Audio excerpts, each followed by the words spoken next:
اعوذ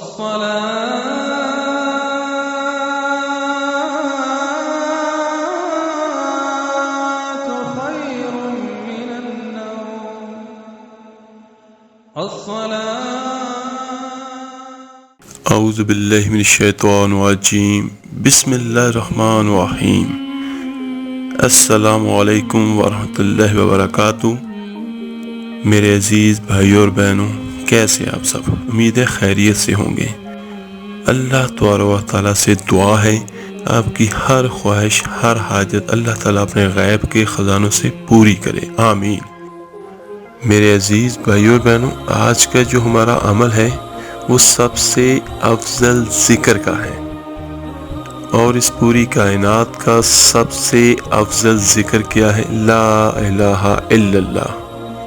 میرے عزیزوں، اس کو پڑھنا نہیں ہے آپ نے، اس کو آپ نے دل سے ادا کرنا ہے، دل سے شہادت دینی ہے، دل سے گواہی دینی ہے کہ اللہ کے سوا کوئی عبادت کے لائق نہیں ہے۔ اس کلمے کی فضیلت میں آپ کو بیان کر دوں۔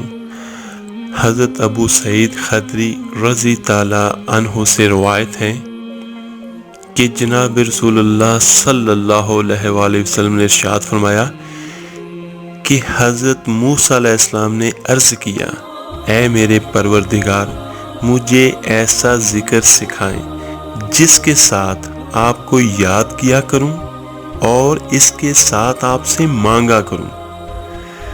تو اللہ تبارک و تعالیٰ نے فرمایا، لا الہ الا اللہ کہا کرو۔ حضرت موسیٰ علیہ السلام نے عرض کی، اے پروردگار، یہ ذکر تو آپ کے سب بندے کرتے ہیں۔ تو اللہ تعالیٰ نے فرمایا، لا الہ الا اللہ کہو۔ حضرت موسیٰ علیہ السلام نے عرض کی، میں ایسے ذکر کا مطالبہ کرتا ہوں جو صرف میرے لیے ہی مخصوص ہو۔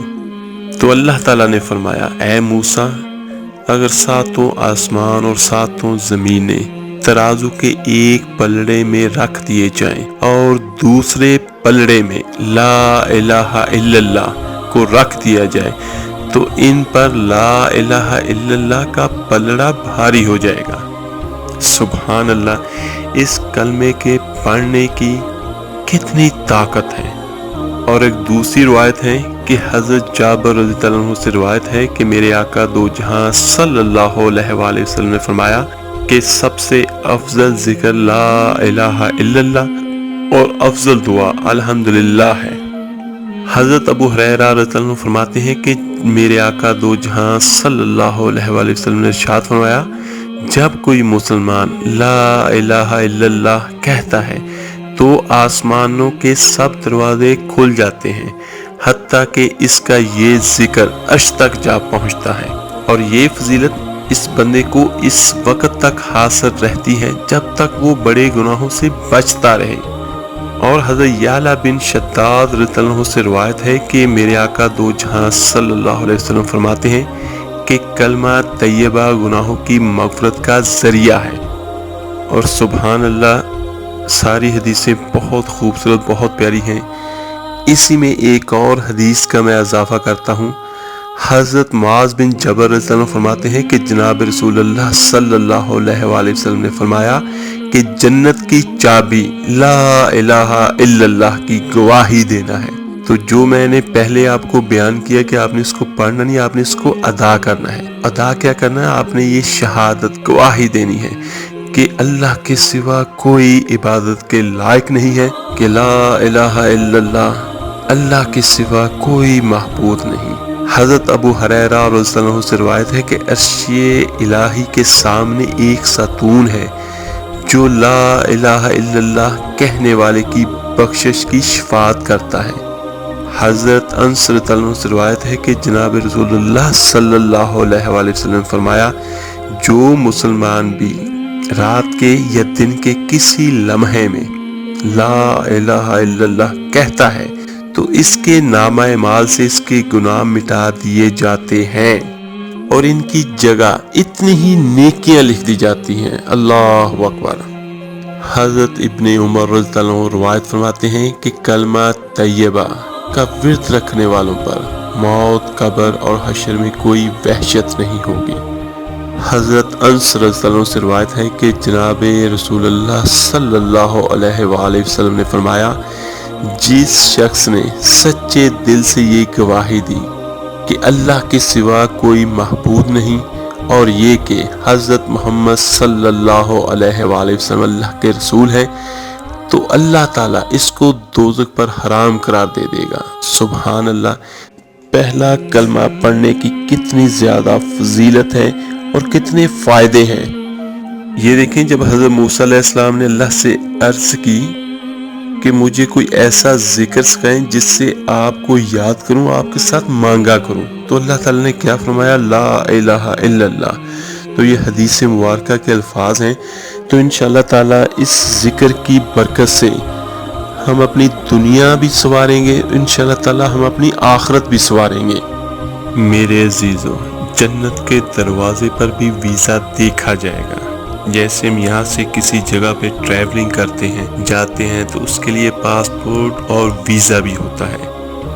یہ میں ایک مثال کے طور پر آپ کو سمجھا رہا ہوں۔ تو یہ میرے اللہ کا بہت احسان ہے ہم پہ، تو ہم جتنا اس کا شکر ادا کریں کہ کم ہے، کہ اس نے ہمیں مفت میں لا الہ الا اللہ کا پاسپورٹ دے دیا۔ لا الہ الا اللہ پاسپورٹ ہے، محمد رسول اللہ جنت کا ویزا ہے۔ جب میرے آقا دو جہاں صلی اللہ علیہ وآلہ وسلم معراج پہ گئے تو آپ نے اللہ سے عرض کی، یا اللہ، ابراہیم علیہ السلام آپ کے خلیل تھے اور موسیٰ علیہ السلام آپ کے کلیم تھے، اور داؤد علیہ السلام کے لیے لوہا نرم، اور سلیمان علیہ السلام کے لیے ہوا تابع، اور حضرت عیسیٰ علیہ السلام کے لیے مردہ زندہ، تو میرے لیے کیا ہے؟ تو اللہ تعالیٰ نے فرمایا، میرے محبوب، میں نے آپ کو وہ دیا ہے جو کسی کو نہیں دیا۔ تو آپ نے فرمایا، میرے آقا نے، کیا؟ میرے محبوب، قیامت تک تیرا اور میرا نام اکٹھا رہے گا، جدا نہیں ہو سکتا۔ لا الہ الا اللہ محمد رسول اللہ۔ تو میرے عزیز بھائیوں اور بہنوں، اس کو ہم نے پڑھنا کیسے ہے؟ جتنا بھی زیادہ سے زیادہ ہم پڑھ سکتے ہیں، بہت بڑا کلمہ نہیں ہے۔ اس سے ہماری دنیا بھی بنے گی اور انشاءاللہ تعالی ہماری آخرت بھی بنے گی۔ لا الہ الا اللہ محمد رسول اللہ صلی اللہ علیہ وآلہ وسلم۔ اس کی کثرت کیا کریں، اور اگر یہ سب سے بہتر ہوگا کہ ہر نماز کے بعد آپ صرف اس کی ایک تسبیح کر لیا کریں۔ کوئی بہت بڑا یہ عمل نہیں ہے، چھوٹا سا عمل ہے۔ یہ روزانہ پڑھیں، ہر نماز کے بعد اپنے اللہ سے دعا کریں۔ یہ وہ کلمات ہیں جو اللہ کی بارگاہ میں مقبول ہیں، قبول ہیں۔ تو جیسے میں پہلے بیان کر چکا ہوں کہ آپ نے اس کو صرف پڑھنا نہیں ہے، آپ نے اس کے ساتھ ساتھ، پڑھنے کے ساتھ ساتھ، آپ نے دل سے ادا بھی کرنا ہے کہ اے اللہ، تیرے سوا کوئی عبادت کے لائق نہیں، اور محمد صلی اللہ علیہ وآلہ وسلم اللہ کے رسول ہیں۔ کچھ وظائف ایسے ہوتے ہیں جو اگر آپ اپنی زندگی کا معمول بنا لیں تو آپ کے سبھی کام ہوتے رہتے ہیں۔ یہ بھی ان وظائف میں سے ایک وظائف ہے جو اگر آپ ہر نماز کے بعد، ہر مرد عورت پڑھ سکتا ہے، اور آسانی کے ساتھ ہر نماز کے بعد آپ صرف ایک ایک تسبیح کی پڑھ لیں، تو انشاءاللہ تعالی ہمارے اوپر اس اللہ کی رحمت ہوگی، برکتیں ہوں گی۔ تو جس پہ اللہ کی رحمت ہو، برکتیں ہوں، تو وہ انشاءاللہ تعالی دنیا میں بھی کامیاب ہوگا اور آخرت میں بھی کامیاب ہوگا۔ اس ویڈیو کو لائک، سبسکرائب اور شیئر ضرور کیجیے گا۔ آپ کے ایک شیئر کرنے سے جو کہ اللہ کا نام، اللہ کا کلام پڑھے گا، اس کا ثواب، اس کا اجر آپ کو اور مجھے، ہم سب کو ملے گا۔ ملتے ہیں جلدی انشاءاللہ تعالی ایک نئے وظیفے اور عمل کے ساتھ۔ اپنا بہت بہت خیال رکھیے گا۔ اللہ حافظ۔ صلی اللہ علیہ وسلم، صلی اللہ علیہ وسلم۔